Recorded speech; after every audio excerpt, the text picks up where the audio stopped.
الحمد لله رب العالمين الحمد لله رب العالمين الحي الذي لا يموت والإنس والجن يموتون والصلاة والسلام على المبعوث رحمة للعالمين نبينا محمد وعلى آله وصحبه أجمعين أما بعد.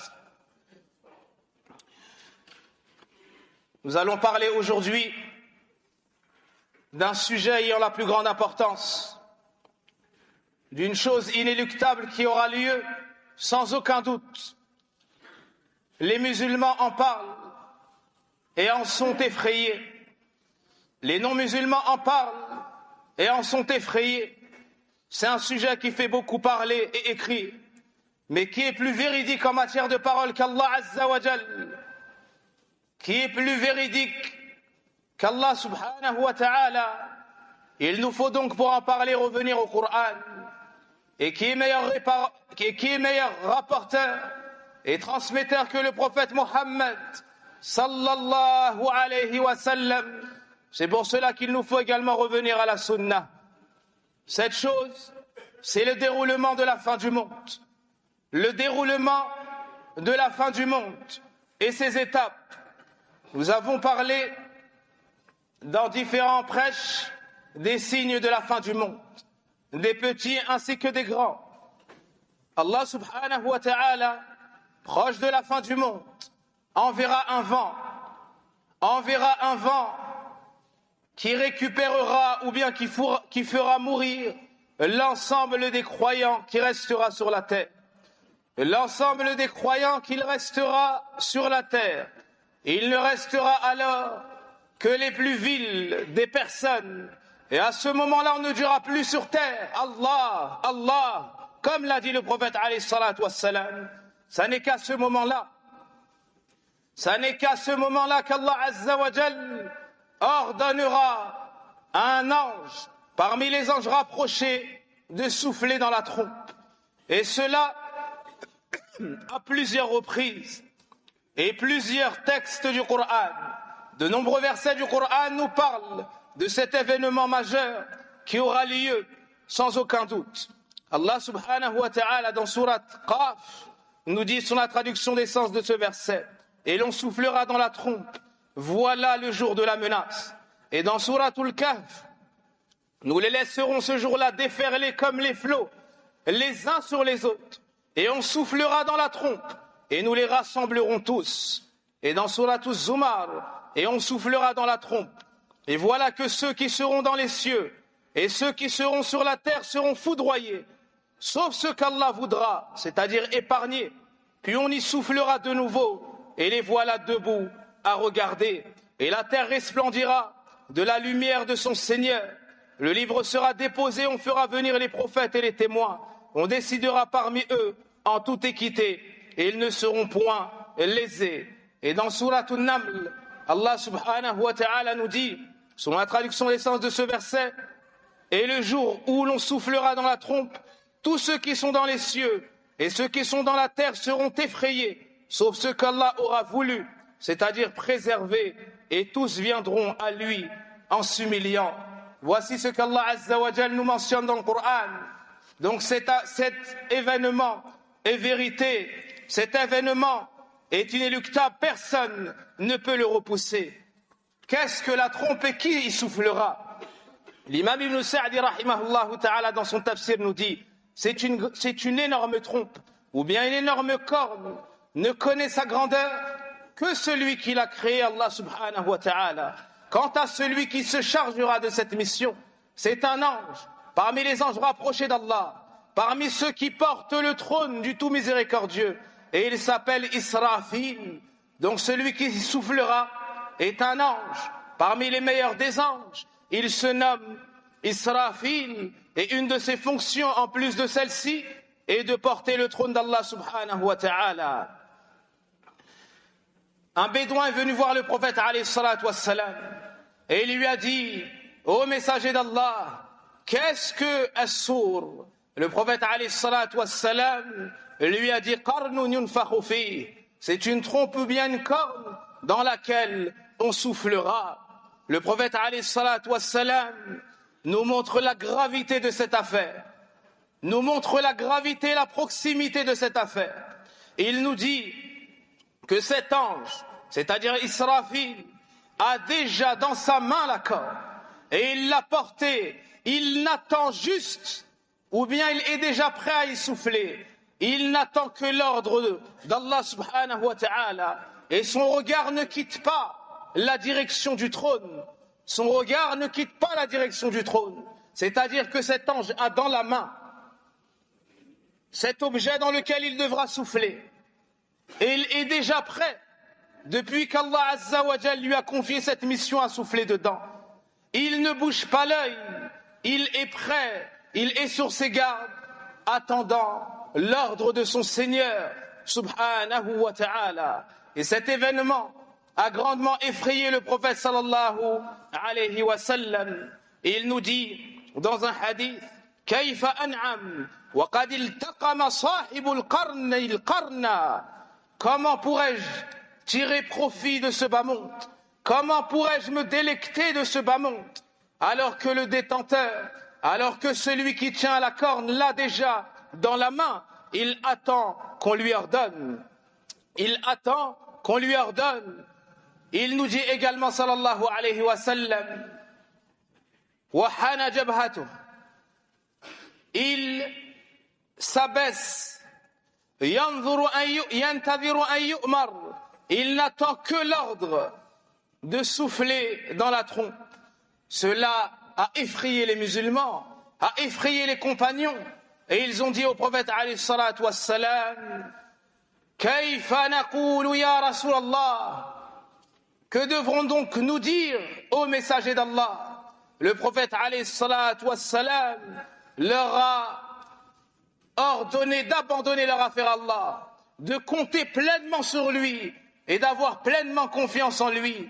Il leur a dit sallallahu alayhi wa sallam, قولوا حسبنا الله ونعم الوكيل. قولوا حسبنا الله ونعم الوكيل. Savez-vous quel jour aura lieu ce grand événement? Le prophète alayhi salatu wassalam nous dit, le meilleur jour est le jour du vendredi.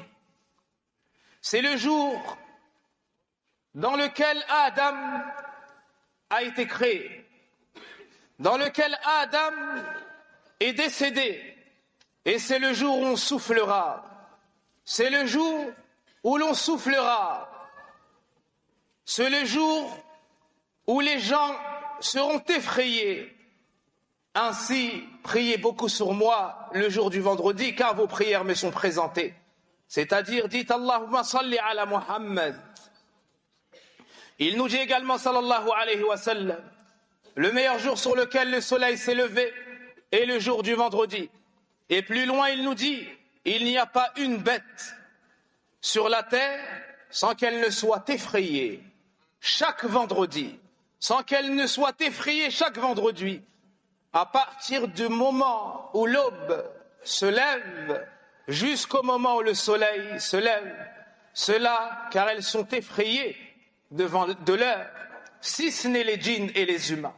Tout le monde a peur le vendredi, du fajr jusqu'au lever du soleil, de peur que ce soit l'heure de la fin du monde. Tout le monde a peur, sauf les humains et les djinns. Sauf les humains et les djinns. Le prophète alayhi salatu wassalam nous informe du premier qui entendra ce retentissement, du premier qui entendra ce son, comme le rapporte Abdullah ibn Amr dans le recueil de l'imam Muslim. Puis on soufflera dans la tombe.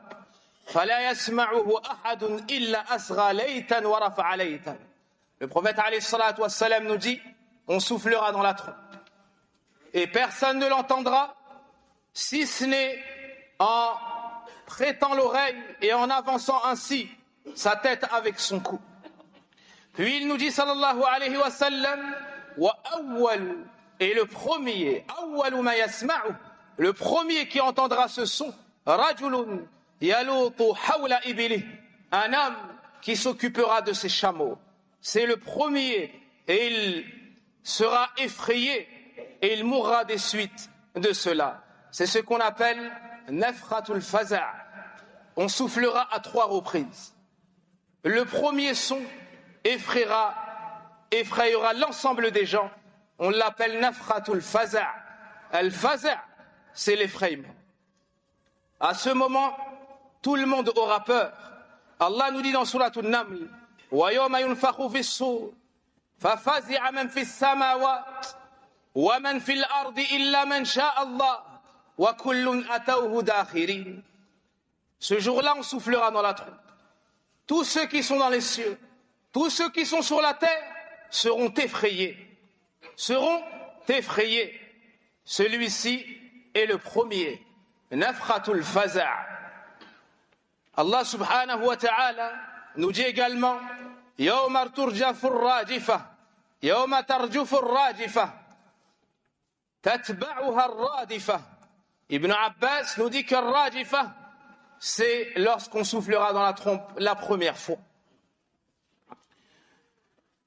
Ensuite, il y aura une seconde fois. C'est ce qu'on appelle nafratus sa'qa.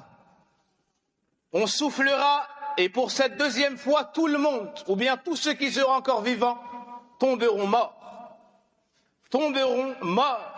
Et c'est ce qu'Allah nous mentionne dans Surat Az-Zumar. Wa nufikha fis-sur fasa'iqa man fis-samawati wal-ard illa man sha'a Allah. On soufflera dans la trompe et tous ceux qui sont dans les cieux et sur la terre tomberont morts. Ceci est la deuxième fois.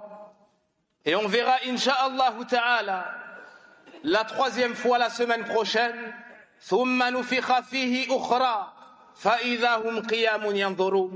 Lorsqu'on soufflera une troisième fois, ça sera la résurrection. Ça sera la résurrection et Allah Azza wa Jal rassemblera l'ensemble des créatures. Il les fera sortir de leur tombe et ils seront amenés à comparaître sur la place du jugement dernier devant Allah Azza wa Jal, le Seigneur des mondes, qui viendra pour juger entre les créatures, entre ses serviteurs, et il établira la justice. Il ne restera donc plus personne de vivant sur la terre. Et le prophète alayhi salatu wassalam nous parle de cet événement et du déroulement de la fin du monde. Lorsqu'Allah Azza wa Jal nous mentionne ce verset, le prophète sallallahu alayhi wa sallam nous informe également dans un hadith et il nous dit qu'Allah tabaraka wa ta'ala aura fait mourir l'ensemble des gens et il dira Aïna al-Jabbaroun, où sont ceux qui s'élevaient sur ce monde, où sont les tyrans, Aïna al-Mutakabbiroun, où sont les orgueilleux, Allah tabaraka wa ta'ala prendra les cieux et il les pliera dans sa main droite et il dira où sont les orgueilleux, où sont les tyrans. Allah tabaraka wa ta'ala prendra la terre et il se saisira d'elle dans sa main et il dira où sont les orgueilleux, où sont les tyrans.